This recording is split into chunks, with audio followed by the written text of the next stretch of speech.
Break के बाद एक बार फिर से आपका स्वागत है। बिहार में पहले चरण की तैयारियां पूरी कर ली गई हैं। वोटरों को लेकर बिहार पुलिस ने इस बार खास तैयारी की है। इस बार के चुनाव में 1600 कंपनी अर्धसैनिक बलों की तैनाती की गई है। बिहार के डीजीपी विनय कुमार ने वोटरों के लिए खास व्यवस्था और सुरक्षा को लेकर भारत एक्सप्रेस संवाददाता आशुतोष कुमार से खास बातचीत की। बिहार विधानसभा चुनाव की तैयारियां जोरों पे है। 6 नवंबर को पहले चरण के दौरान वोट डाले जाएंगे। चुनाव आयोग के साथ साथ पुलिस की भी तैयारियां हैं। हमारे साथ बिहार पुलिस के मुखिया यानी डीजीपी विनय कुमार जी हैं। क्या तैयारी है सर इस बार खास, ताकि चुनाव में हिंसा न हो? चुनाव की तैयारियां काफी समय पूर्व प्रारंभ कर दी गई थी, जैसा आप भी अवगत हैं। और इस वर्ष अन्य वर्षों की अपेक्षा गिरफ्तारियों की संख्या में काफी वृद्धि हुई है। आर्म्स की जब्ती काफी हुई है। शराब के मामले में भी इस बार काफी कार्रवाइयां की गई है। जो शराब के उद्गम स्रोत है वहां पर कार्रवाई की गई है। वहाँ हरियाणा, पंजाब राज्यों के चीफ सेक्रेटरी, डीजीपी के साथ इलेक्शन कमीशन की अध्यक्षता में भी, हमारे चीफ सेक्रेटरी की अध्यक्षता में भी कई सारी बैठकें की गई है।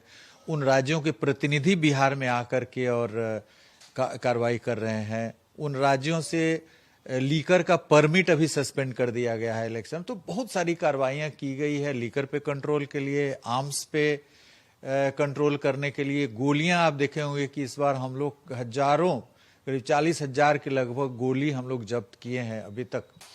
तो आर्म्स एंड एम्यूनिशन के सप्लाई पर भी चोट किया गया है, गिरफ्तारी पे भी चोट किया गया है। एक संपत्ति जब्ती का अभियान भी हम लोग क्रिमिनल्स लोगों का शुरू किए हैं। वो उतना प्रखर ढंग से अभी नहीं हो पाया है, लेकिन करीब 400 का प्रस्ताव हम लोगों ने कोर्ट में समर्पित कर दिया है। उस पर तरह तरह के चरण में हैं। तो इन सभी को लेकर के काफी कार्रवाई की गई है। प्रिवेंटिव एक्शंस भी काफी संख्या में लिया गया है लोगों के खिलाफ जिनसे उपद्रव की संभावना है। अर्धसैनिक बलों को भी यहाँ पर चुनाव के करीब 1 महीना पूर्व 500 कंपनी उपलब्ध करा दी गई थी। फिर 2 सप्ताह बाद 500 कंपनी आई और अभी माह के अंत में 500 मान 1500 कंपनियां 3 चरणों में यहाँ पे आई, जिनका उपयोग कर हम लोगों ने विधि व्यवस्था और शांतिपूर्ण वातावरण कायम करने का प्रयास किया है। इनके द्वारा भी काफी कार्रवाइयां की गई है अर्धसैनिक बलों के द्वारा। उसके अलावे 150 कंपनी अभी हमें इस सप्ताह में मिली है, 4-5 दिनों के अंदर में, जिसको द्वितीय चरण में हम लोगों ने लगाया है। वहां पर एरिया डोमिनेशन एक्सरसाइज वो कर रहे हैं। उनको हम लोग अभी पॉल में नहीं यूज कर रहे हैं प्रथम चरण में। तो हर दृष्टिकोण से काफी व्यापक तैयारियां की गई है। कैश के मूवमेंट को चेक करने के लिए भी स्टैटिक सर्विलांस टीम है और भी बहुत सारी जो एजेंसी, केंद्रीय एजेंसी है, स्टेट एजेंसी है, इन लोगों ने भी बहुत काम किया है। प्रतिदिन कैश का सीजर हुआ है। कल ही आप देखेंगे तो करीब 3-4 जगह पे 25 लाख, 32 लाख, 40 लाख का सीजर हुआ है। जहां से सीजर हुआ है कैश का, वहां से आर्म्स और गोली वगैरह भी मिला है। तो एक शांतिपूर्ण वातावरण मुकम्मल करने के लिए हर प्रकार की कार्रवाइयां की गई है, ताकि शांतिपूर्ण और भयमुक्त वातावरण में मतदाता मतदान केंद्र पर आए और मतदान करें। पहले चरण के चुनाव से पहले मोकामा में घटना हुई है, उसके बाद से क्या कोई मनोवैज्ञानिक दबाव पुलिस पे आया है या एक खास रणनीति इख्तियार की है ताकि ये घटना दोबारा न हो? देखिए, ये घटना कोई सुनियोजित नहीं प्रतीत हुआ है अभी तक के अनुसंधान से। ये 2 पार्टियों के समर्थक आमने सामने से क्रॉस कर रहे थे और उसी दौरान झड़प हुआ है, जिसमें ये घटना बड़ा ही अप्रत्याशित, बड़ा ही अनएक्सपेक्टेड और असंभावित घटना थी जो हो गई। बट यदि आप बृहत रूप से देखिएगा पूरे राज्य स्तर पे, तो इन सभी कार्रवाइयां हुई है, इसका असर पड़ा है। और ये जो घटना थी वो हमें लगता है कि ये यदि सुनियोजित है, उस पर भी अनुसंधान चल, ये भी हम लोग मान के चल रहे हैं कि क्या पहले से इस प्रकार की प्लानिंग थी। तो इस पर अभी अनुसंधान सभी बिंदुओं पर हो रहा है। लेकिन ये बड़ा ही दुखद घटना थी जो हो गई।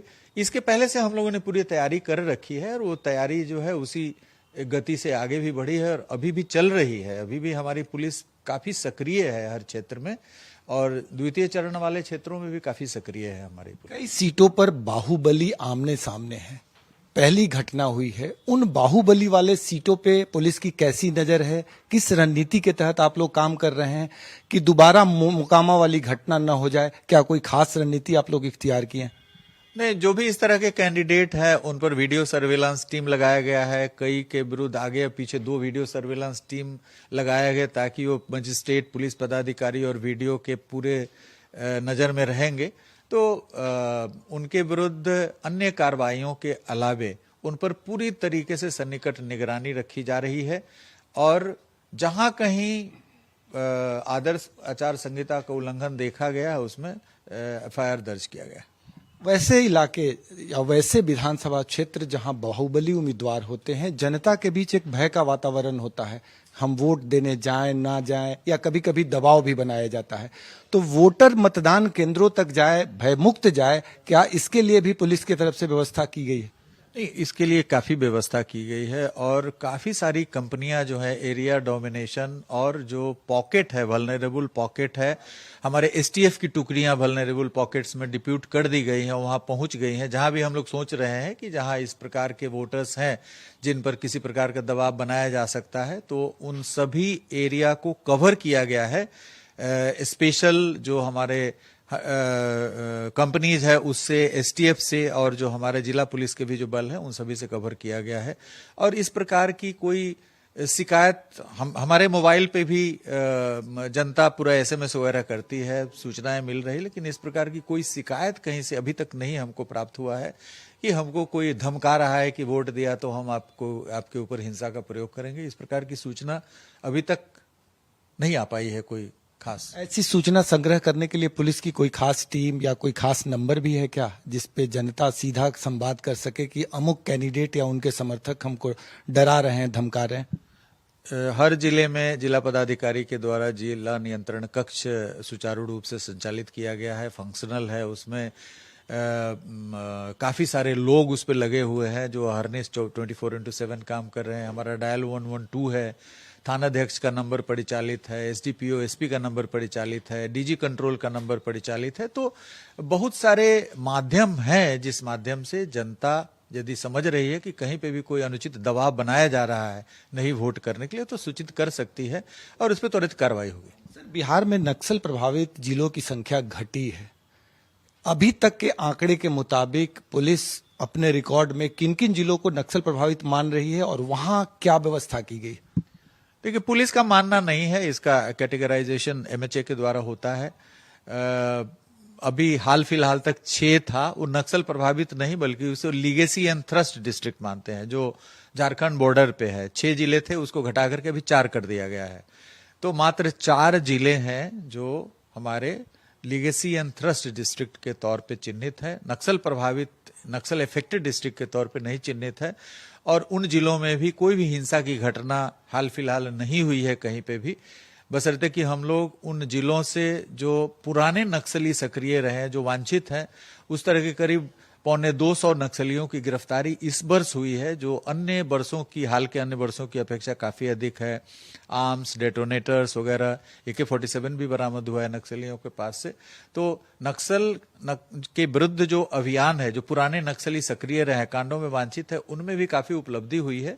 कोई ऐसी घटना नक्सल की अभी इस वर्ष कहीं से कोई प्रतिवेदित नहीं हुई। सामान्य विधानसभा क्षेत्र और नक्सल प्रभावित क्षेत्र के अगर फोर्स डिप्लॉयमेंट की बात करें तो क्या आप लोगों ने अंतर किया है, सामान्य में क्या और नक्सल प्रभावित में? देखिए, नक्सल प्रभावित क्षेत्र पर जो नफरी रहती है वो सामान्य क्षेत्र से डबल रहती है और वहां पर पेट्रोलिंग वगैरह में भी जो सीएपीएफ के जो पदाधिकारी रहते हैं वो ज्यादा फोकस करते हैं और जो उनके पास जो अतिरिक्त बल रहता है एरिया डोमिनेशन का, तो एरिया डोमिनेशन के लिए जो अतिरिक्त बल है हमारा, नक्सल जो पूर्व में नक्सल प्रभावित क्षेत्र रहे, जो आज के लीगेसी एंड थ्रस्ट के रूप में जाने जाते हैं जिले, तो वहाँ एरिया डोमिनेशन का भी फोर्स रहेगा। रोड वगैरह क्लियर करने के लिए जो पोलिंग स्टेशंस पे जो बल है वो सामान्य बूथ की अपेक्षा डबल की संख्या में रहेगा, तो उसका ध्यान रखा गया। चुनाव जैसे महापर्व के मौके पर लोकल इंटेलिजेंस इनपुट आप लोग लेते हैं और आम लोगों से ज्यादा सूचनाएं संग्रह करते हैं, उसके लिए क्या कोई योजना है पुलिस की? देखिए, इसके लिए पूरा स्पेशल ब्रांच है, हमारा विशेष शाखा है। विशेष शाखा लगातार, विशेष शाखा के पदाधिकारी प्रत्येक जिले में और मंडल स्तर पे भी सक्रिय हैं, आसूचना संकलन करते हैं और यहाँ पे उन आसूचनाओं को संकलित करके और जो भी संबंधित पदाधिकारी हैं जो उस आसूचना को यूज कर सकते हैं, उपयोग में ला सकते हैं, उनको संसूचित किया जा रहा है। इसके अलावा जो बहुत सारी और एजेंसियां हैं, जैसे सीएपीएफ की एजेंसियां हैं, एसएसबी जैसे हमारे नेपाल बॉर्डर पे कार्यरत हैं, इंटेलिजेंस ब्यूरो का प्रेजेंस है, तो इन सभी में आसूचनाओं का आदान प्रदान हो निर्बाध रूप से, एकदम सीमलेसली हो, तो इसके लिए multi agency centre, state multi agency centre, ये सब व्यवस्था की गई है और उसके थ्रू आसूचनाओं का आदान प्रदान हो रहा है। सहयोगी कैमरामैन राकेश के साथ भारत एक्सप्रेस के लिए पटना से आशुतोष कुमार। और इसी के साथ फिलहाल इस बुलेटिन में इतना ही। बाकी खबरों के लिए लगातार बने रहिए भारत एक्सप्रेस के साथ।